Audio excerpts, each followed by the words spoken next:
All right, we're back for another episode of the Transcat Girl podcast, and I am joined with Ellie and Liz once again. Y'all doing all right? Yeah, just working and gaming, the usual biz. Wait, we're doing a podcast? You're a dork. All right, so how about that Super Bowl? I don't know. I don't watch the sports ball. I was half asleep, and I think I was streaming during that. I put so much money on the Cardinals, and well, suffice it to say, I lost. All right, so now it's on to something actually serious. I'm going to be putting up a video in a sec showing DKOldies video. All right, I've got it up here, and it shows destroying knockoff Game Boy SP systems. Let me play it for you. Really? I'm Drew. DKOldies. These are fake Game Boy Advance SP systems. We don't like them here, so I'm gonna smash them.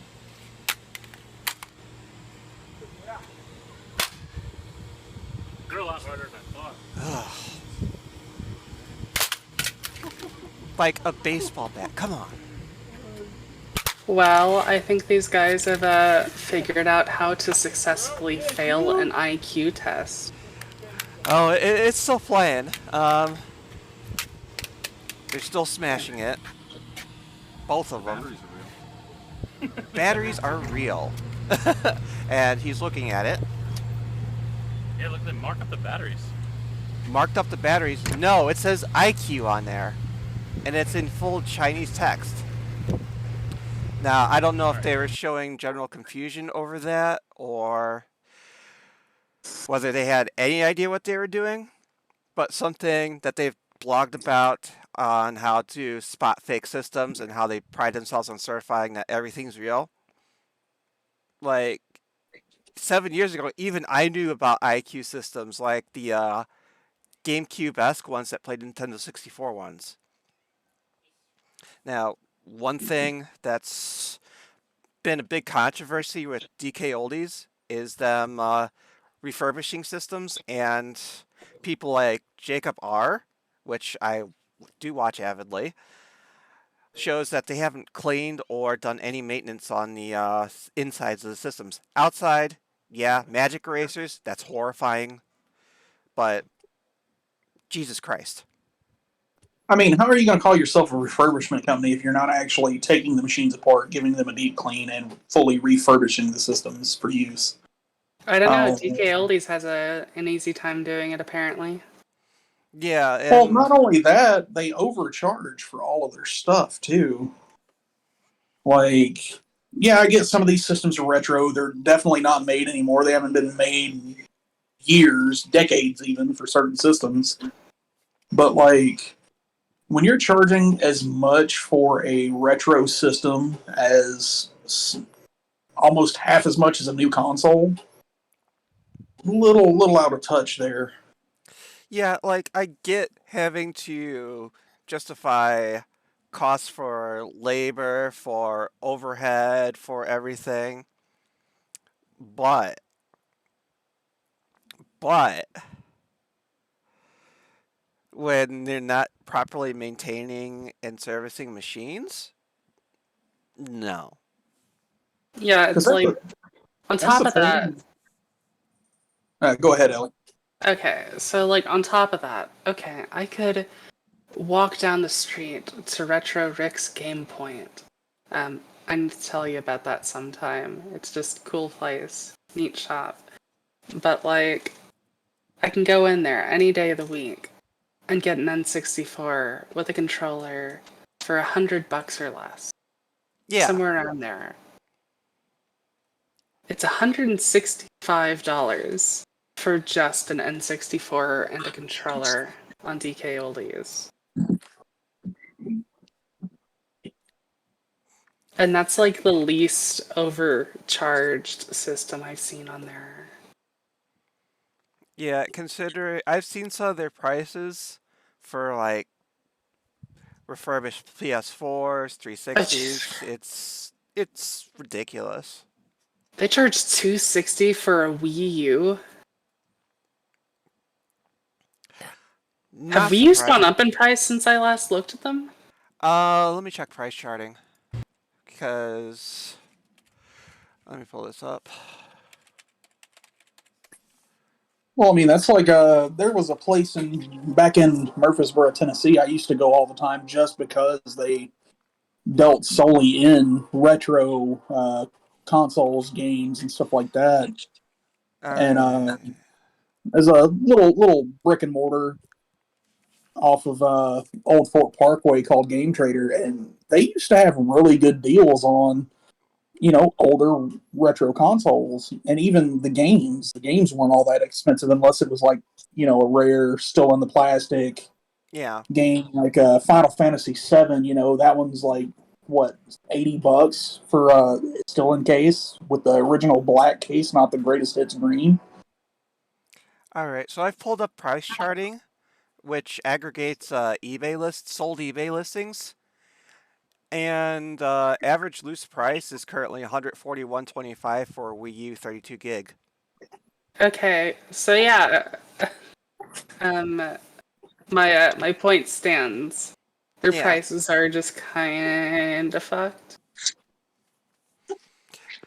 But again, they're one of the larger of the online reselling companies out there. I don't remember the other two offhand, but as I've seen other bloggers talk about, if there's other options to go for, hey, you have other options and you can get better prices. Like, And they'll be just as refurbished. Well, I think another thing that gets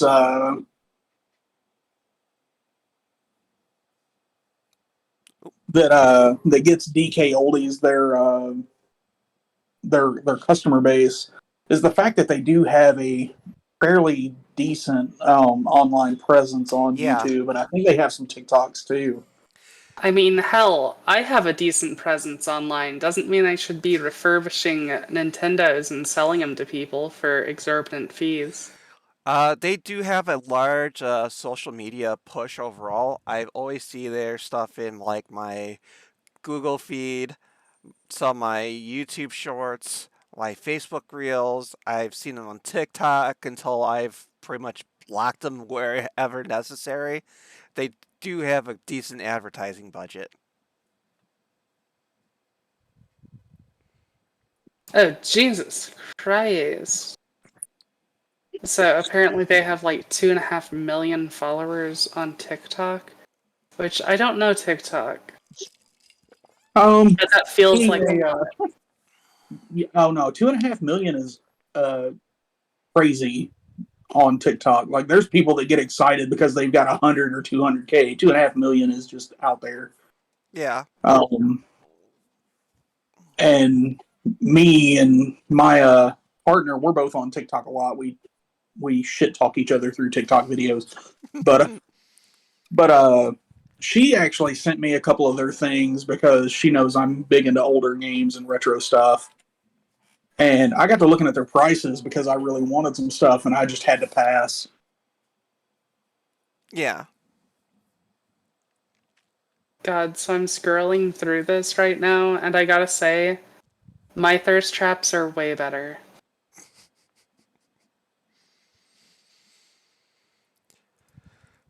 Now, as of recently, DKOldies put out a video where they show that they refurbished their videos. Let me see if I can pull that up really quick.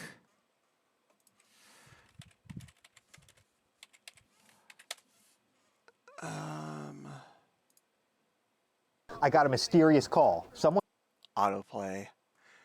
Oh, apparently they got a death threat too. From several months ago. Woo. Let me see. every day. I mean, overcharging for Okay, now retro consoles is definitely, extreme. But I don't think you deserve a death threat over it. no, this is a lot older video. Now I don't know, some of these prices, I can understand a death threat or two. Now the the that where they put out a video that they refurbish their consoles. I have the extension that shows dislikes on their videos. If you look, it shows 2.6 thousand, well, over 2,000 likes and 17,000 dislikes because a lot of people know in the gaming collecting community know that they're being full of shit and they're trying to cover their asses. But I mean, I've thought about whenever I get into a better place with more room, getting back into collecting Collections can retro still do it too. consoles, but DKOldies is definitely going to be a pass for me. I won't buy anything from them. yeah.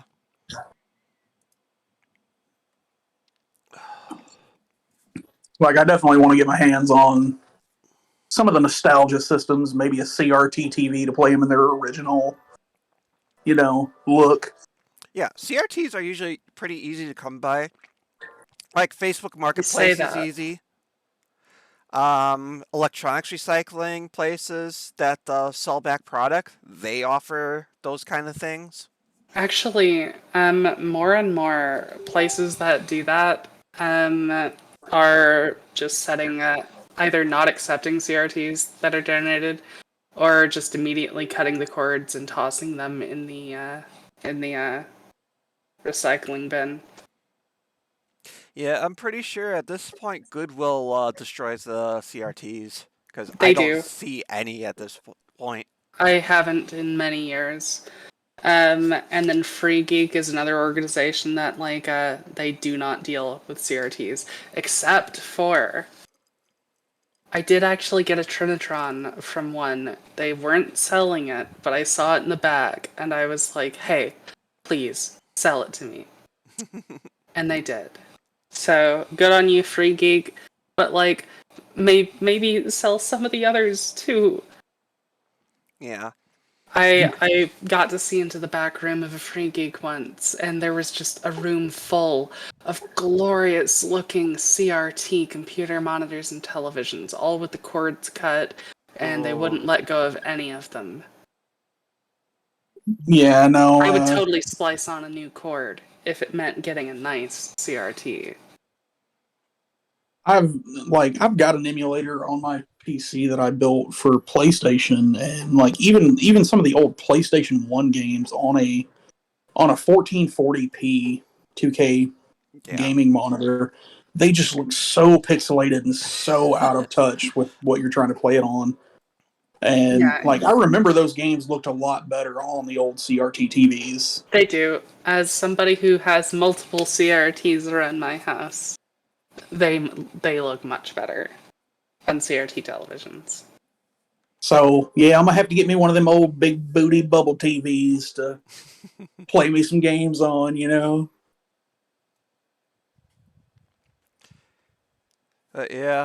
Definitely look up Facebook Marketplace because I see TVs either going for free, for cheap prices, or exorbitant prices because I'm in a couple CRT groups and some of those PVMs go for good money. Yeah, very good money. The thing is, people think they know what they got these days more often than not. It's not that they know what they got, it's that they think they know what they got. Yeah. And you can't tell them otherwise, because they saw a PVM go for $1,000 once, and so their SpongeBob SquarePants TV with a bunch of stickers on it is definitely worth at least $100. Yeah. Like, I could probably pull up a whole bunch of stuff, but I don't feel like it, and I don't want to show off any personal information. On top of that, most of them that pop up are just not very good CRTs. Yeah. I think I remember the absolute best CRT TV I ever owned. I had what was it, a 32, 36 inch? I had a Zenith, and that thing was amazing and lasted me forever until I finally made the switch to an actual HD TV. Yeah. I'd probably still have that thing now if I'd have known back then what I know now about needing one. But I had had it for shit 6, 7 years at the time, and it still worked just as strong when I finally quit using it as it did the day I got it. Yeah.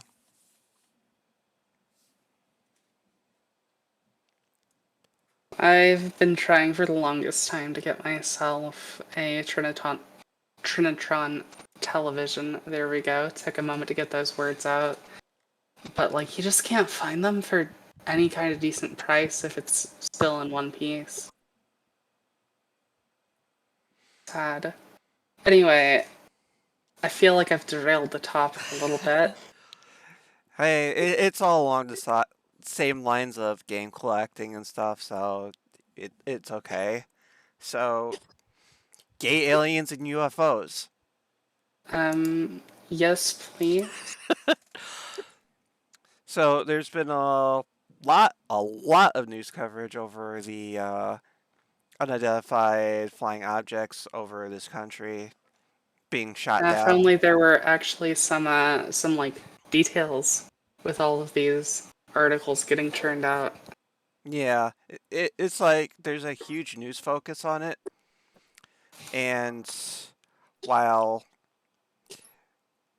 something's being done about it, there's the whole other things that are also going on, like the train derailment in Ohio that created a huge, gigantic explosion, which is leaking and basically spreading toxic chemicals all about. Yeah, the smoke clouds from that are actually toxic. They've had to evacuate like a good deal of the surrounding area. Plus, everybody's chickens and dogs and shit are dying. Yeah, and from what I seen, the railroad company that was transporting that was Norfolk Southern, and they have actively lobbied against regulations and making sure that things are less regulated for them to be able to transport noxious and toxic stuff like that. And of course, their employees and trained people don't have actual sick leave, from what I remember correctly. So they brought that on themselves and upon everybody in the state, basically. Oh, but don't worry, they'll give every person $5. From my understanding, it was supposed to equates to about $5 per household. Yeah. Oh god, household, not even person, just Yeah, household. $25,000 to help. $25,000. That's it. Come on. See, that's crazy because that's a multi-million-dollar ecological disaster. Yeah, and they've raked in billions upon billions of dollars year to year because of how they operate. They need to do better. I mean, corporate greed and capitalism strikes again, cutting corners and saving costs to make that extra big buck for the top of the food chain. Yep.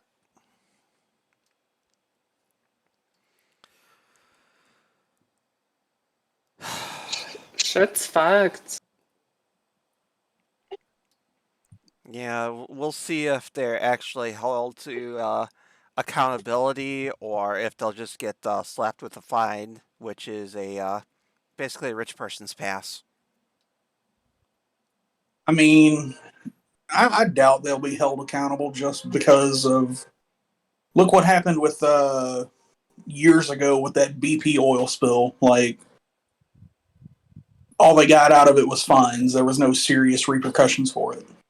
Yeah.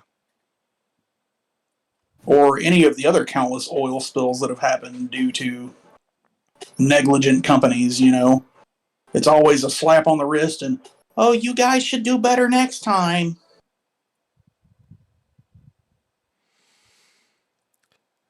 Yeah, and we see what happened with that. They're still making billions upon billions.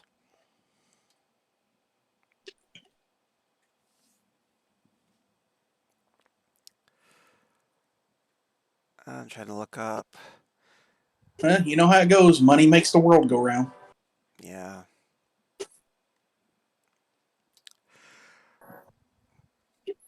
One of the other things that was posted in our little discussion group,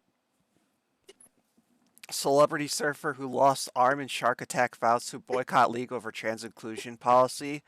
And the other image below that is a Blage saying, and I'd do it again. Like, come on.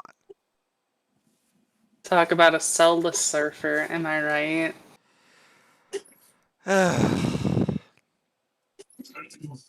I mean, I don't see what a surfer getting attacked by a shark has to do anything with, transgender people in sports. Like, It's basically a memed image. I was like, is there any seriousness in that? Because, the execution thereof doesn't really come across in text, and I closed off the stuff that my software would actually show it is I'd have to completely redo it again. oh no, I remember the meme because I had seen it on Facebook. I just didn't bother to actually research into it, and then you saying it brought it back up to my memory. I'm like, wait a minute, did she actually say some stuff like that? Because that's just wild. No, she did. So she loses an arm, and all of a sudden, transgender people shouldn't be able to compete in pro surfing leagues. No, the arm thing has nothing to do with it. It's just what she's famous for is being a one-armed surfer who got a lot of shit back in the day. I'm pretty sure she has a movie, a book, probably multiple books, lots of speaking gigs because so inspiring. This girl can live with one arm. I mean, Hell, I could do that with one hand tied behind my back. how many thousands of other people come back from the military with, missing arms and legs, and they lead normal, productive lives? Like, just because you surf and got your arm bit off by a shark don't make you special. But it's inspirational. I mean, if we wanted inspirational, we would, we should look at the soldiers who, go fight for our country's corporate greed and interests and come back with, PTSD and missing limbs, and how they struggle and fight to get by day to day and lead a productive, normal life. Like, that's you want inspirational. Just look at trans people. They're braver than any U.S. Marine.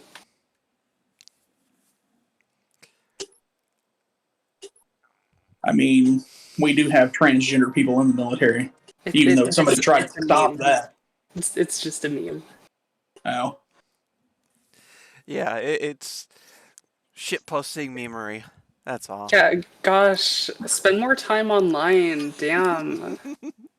You do realize that I'm online at least 14 to 16 hours a day, right? Yeah, you gotta be on at least 17 hours or else it doesn't really count.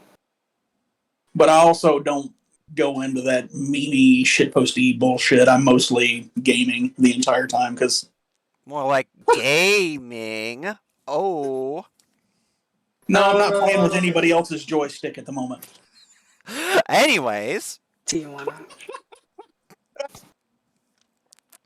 Anyways, that might be a little bit too adult for this podcast. You know what else is too adult for this podcast? Me. Hey, Because I'm you never probably know. the oldest. I could have been talking about an Atari 2600 controller. Yeah. We have been talking about retro gaming. Come on. Quit making stuff so dirty. Leave it to Erica. Yeah, we just talk about tugging on joysticks.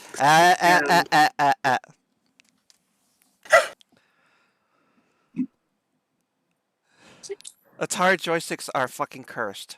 That's all I can say. Yeah, it's true.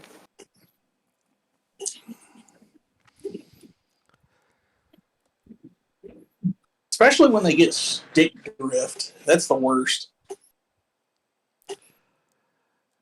Those are purely mechanical joysticks, so it just takes a little bit of cleaning and touching up to get them to work properly again.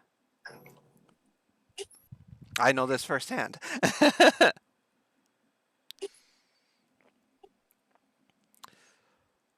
I'm gonna contain myself. Not even gonna go there. Low hanging fruit.